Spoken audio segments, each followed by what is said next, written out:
В Біблії написано, що не одним хлібом насущним жива людина, і ці слова не вживаються там в тексті, в переносному значенні, вони вживаються насправді, і це і так.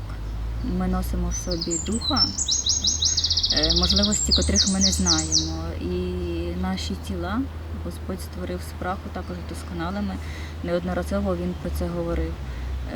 З медичної точки зору наш розум – це є закрита книга, невивчена книга, і наші можливості невідомі. Можна тільки згадати, що при якихось небезпечних чи надзвичайних ситуаціях людина діє, наприклад, може високо стрибати, швидко бігати, виживати в якихось розщелинах, печер, які провалюються без води, без їжі. Люди, котрі в відкритому морі після катастрофи також виживають. Тому це все можливо. Я, наприклад, стараюся, я не знаю, як це буде звучати, я стараюсь отримати задоволення від відчуття голоду. Я стараюсь в нього вслухатися, читаю Біблію, і голод, насправді, це найлегше з чим боротися, тому що він легко відступає. Важко боротися, коли йде очищення організму від токсинів і у вас з'являються болі. Немає значення, якого болю, лише скажу, що якщо у вас були травми, переломи, якщо у вас є внутрішні захворювання, то це все буде підсилювати ваші больові відчуття, тому що так організм буде зцілюватися ваш. І тому ось це потрібно терпіти, нагружати себе фізично, якщо це можливо, стогнати, я не знаю що, співати, гуляти, просто пережити. Пережити, знаючи, що це все завершиться. Ось. Це як народження духовне. Я думаю, що жінки зрозуміють, як пологові болі, і приходить момент, коли все завершується, і ніхто від цього не вмирає, а навпаки появляється нове життя, заради якого ми живемо, існуємо. І так само в вашому тілі піст вас перероджує, і в болях у вас скріплюється дух, а тіло стає кволим. Як написано, що тіло кволе, а дух бадьорий. Так. І мета посту – зробити тіло кволим, обезсиленим, щоб воно не бунтувало, щоб воно вам не підсовувало лихих думок, щоб не було гріха, а дух став володарем в нашому єстві, щоб ми могли виконувати працю на Божій ниві і отримати мета П'ятидесятниці Святого Духа. Вітаю вас. Спочатку я скажу, що сьогодні 6-й день духовного посту без води. Маса втрачається швидко. Спочатку організм втрачає рідину, якої в нас багато. На протязі 3 днів з вас виходить вода. А пізніше починає розщеплюватися підшкірний жир, тому що тілові потрібна енергія, ваш організм перебуває в стресі і він шукає шляхи, пошуків, звідки можна черпати енергію. І наша підшкірна клітковина є джерелом енергії для тіла.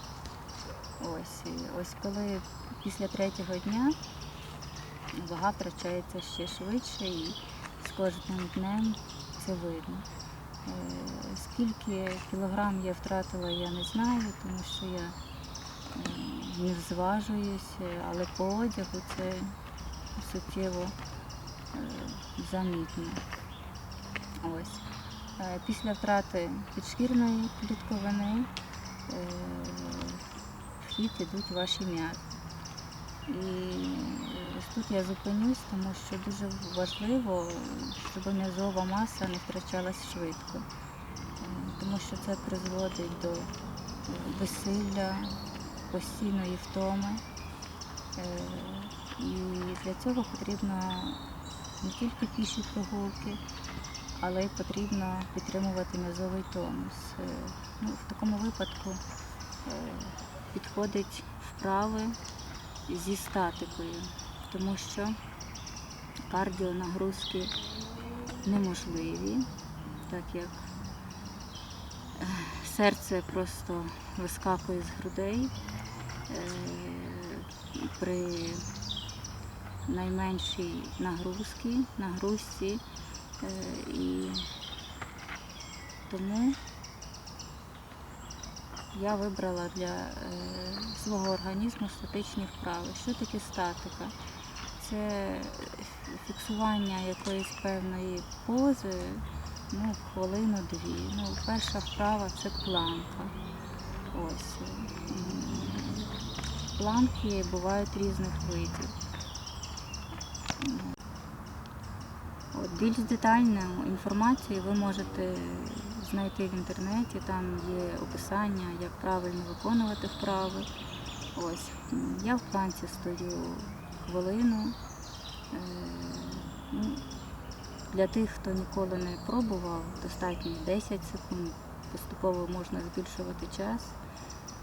І обов'язково не потрібно виконувати якісь активні рухи чи активні вправи, тому що це може призвести або до сильного падіння вашого тиску, або навпаки, у вас буде надзвичайно сильна тахікардія і болі в серці. Тобто вправи потрібно виконувати акуратно, по своєму самопочуттю. Також ви повинні не забувати за прогулянки на свіжому повітрі. Ось, сьогодні я спробувала трошки покататися на велосипеді, повільно, небагато. І почуття покращилося, звичайно, з переривами, з відпочинком. Так що, я думаю, кожен може знайти свій шлях, котрий буде допомагати продовжувати піст, котрий буде допомагати насичувати ваш організм киснем і піднімати настрій.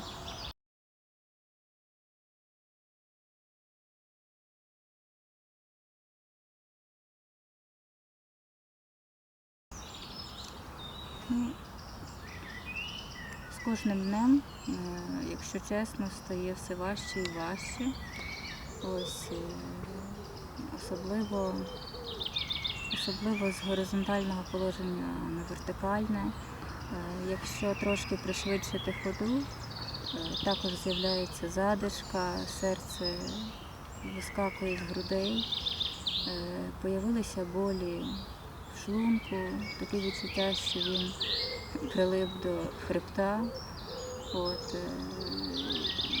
Трошки більше відпочиваю. Бувають такі моменти, що я просто йду і лягаю, тому що сили немає ні на що. Але пізніше я піднімаюся, починаю рухатися, виконувати працю, і воно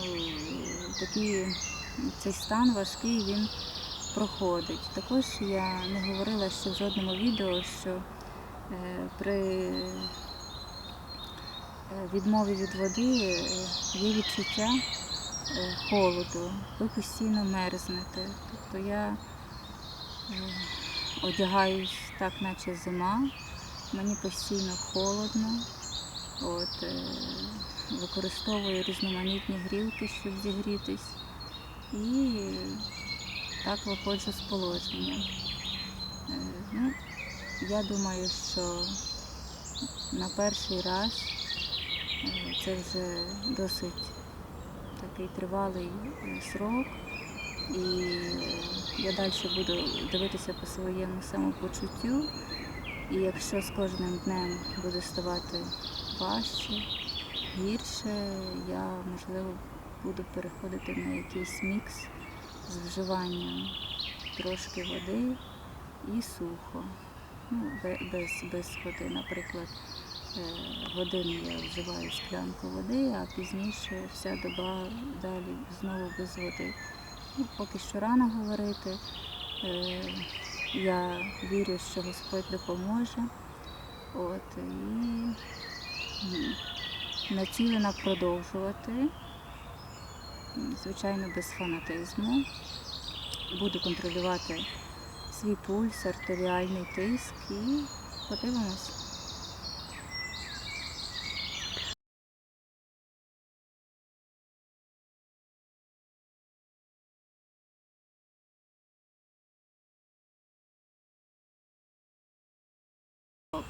Першу добу я думала, що так багато слини, що вона може замінювати воду. Але на третю добу я зрозуміла, що її не так вже й багато. І особливо коли спека, спрага мучить надзвичайно сильно. Знову ж таки, на сьогоднішній день при готуванні їжі, при шумі води я реагую гостро, тому що на дворі травень місяць, спека, хочеться пити більше, ніж коли хмура погода. Але я думаю, що це найменша проблема, яка може бути на духовному пості. Набагато важче мені дається слабість, серцебиття, болі в серці. Ось це приносить дискомфорт. Не лякайтеся ділитися своїм досвідом, не бійтеся починати коротенькі пости для ваших діток, тому що це оздоровлення. Залучайте їх до молитви, багато з ними розмовляйте, розповідайте їм про Бога, і ваші пости будуть короткими, легкими і спрямовані на ріст духовний і здорове тіло. Вітаю вас! Сьогодні у мене 9-й день духовного посту. Я хочу сьогодні трошки розповісти про себе. Ви вже знаєте, що мене звуть Естер. Мені 38 років. Я звичайна людина, мама. У нас 3 діток. У нас є підліток, хлопчик і зовсім маленька дівчинка. Я хочу сказати, що якщо у вас є міцний намір до посту, то сім'я, робота, діти, чоловіки, вони не можуть бути вам на заваді. Звичайно, сімейній людині важче, тому що є щоденна праця,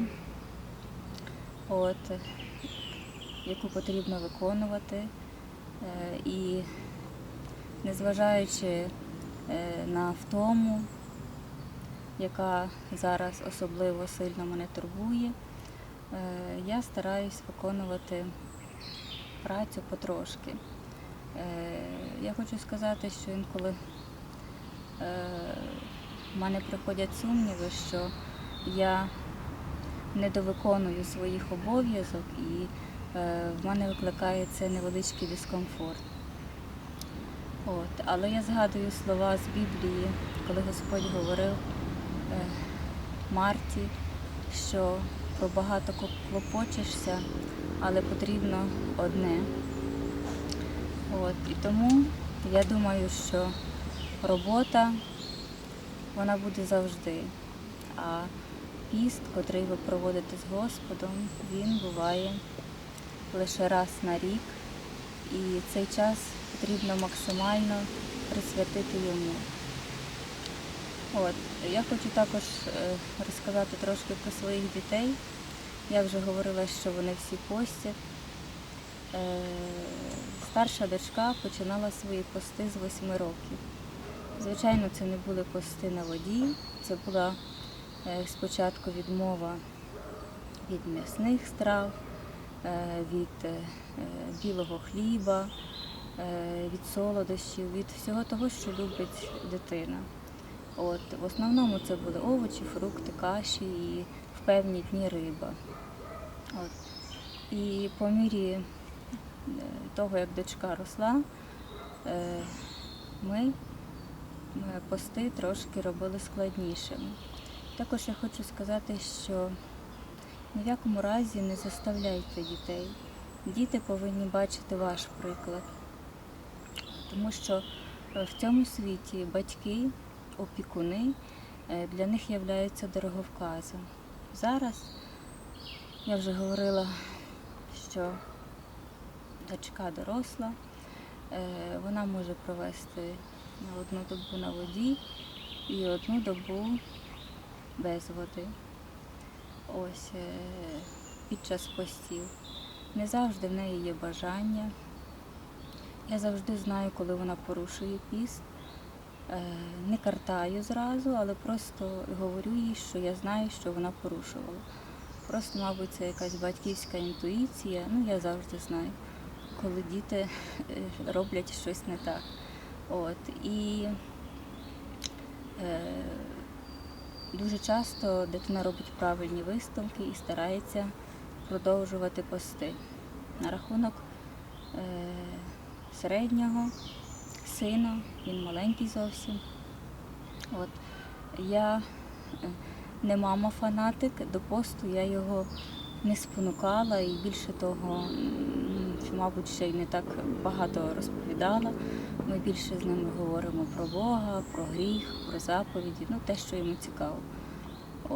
А бачачи, що кожну п'ятницю ми відмовляємося від їжі, він попросився також. Спочатку я не сприйняла це навіть серйозно, тому що діти бувають, запалюються, а потім також швидко гаснуть. Я його трошки спочатку навіть відмовляла, сказала, що якщо ти п'єш тільки водичку, не їсиш, то не можна порушувати. І на диво, день п'ятниці пройшов дуже легко. Я вже говорила, він не на чистій воді, він п'є воду з медом, соки. Соки не в магазині, зразу хочу сказати, а соки ті, які ви вдома можете самі зробити без додавання цукру, або молоко чи какао, такі речі. І зараз в нас під час П'ятидесятниці він продовжує кожну п'ятницю до 6 години вечора бути на воді, без вживання їжі. Буває дні, що він кілька годин не їсть, потім не хоче, і я не заставляю далі, годую. А буває дні, що я бачу, що він може зі столу потягнути якийсь фрукт і їсти. Звичайно, також вдаю, що не бачу, а пізніше говорю, що, наприклад, абрикос – це також їжа і бажано не вживати. А найменша дочка, вона зовсім маленька. Звичайно, про пости мова не йде, але як в своїх посланнях говорив Господь, ми зробили їй один день тільки на молочці, без додавання прикормів, фруктових пюре. І я не бачу, вагу ми набираємо добре, так що все нормально. Головне не боятися і відчувати своїх дітей. Також хочу сказати, що в мене всі діти абсолютно з різними характерами, надзвичайно активні. Зараз під час посту їм також потрібна мама, а мама обезсилена, але по мірі можливості я стараюсь приділяти кожному увагу. Також потрібно багато готувати, тому що з'явились прикорми. Ми стараємось не купувати, а готувати самі, і сили в мене немає. Якщо я роблю якусь одну справу, мені потрібно йти відпочивати. Звичайно, моя сім'я мені допомагає, вони мене підтримують. Також я хочу сказати за пости для мам, котрих є немовлята. Коли моїй дочці виповнилось 2 місяці, я зайшла на піст на воді на 7 днів. І я хочу сказати, що він пролетів наче один день. Дуже рідко в моєму житті бувають ось такі пости легкі, в основному важко буває. Наприклад, до того і після того я також хотіла заходити на якісь пости, вже підготовлюючись до П'ятидесятниці, але я максимум 1, 2, 3 дня витримувала і все. І ще я хочу сказати, що я ніколи насильно не заходжу на піст. Якщо піст не вдається, значить мало наміру. Тобто я вже говорила, що якщо ви не можете дати відповідь на запитання, навіщо вам цей піст, то він вам не вдасться. Мабуть, в ті випадки, коли я заходила, в мене не було достатньо духовного підкріплення, роздумів, розважань на тему посту, навіть чому я хочу це робити. Просто тому, що я хочу на П'ятидесятницю зайти на духовний піст, це не аргумент. Також важливо, щоб наші діти бачили приклад батьків. Це і дуже важливо. Тому що якщо ми будемо розмовляти, що от зараз піст, а ти, наприклад, все їсиш, що це дуже важливо для Бога, а самі будемо вживати перше, друге, третє, або їсти великими порціями, то, звичайно, ваші діти не будуть сприймати вас, і ті зерна, котрі ви будете засівати, вони будуть пустими. Чому пустими? Тому що слово без діла є пустим. А для слова важлива внутрішня серцевина того зерна, щоб воно було життєдайним і в дитячих серцях могло дати ростки. Щоб могло вирости. Звичайно, не зразу, колись, в майбутньому. Я думаю, що все те, що батьки стараються зробити для своїх дітей, воно ніколи не залишиться безслідним. І наша з вами місія, ми є з вами бути сіячами слова. Це і дуже важливо. Гарантія, наскільки наші слова дадуть в майбутньому сходи, немає гарантії. Коли ми купуємо в магазині пачечку насіння, вам ніхто не гарантує, що у вас буде 100% урожай.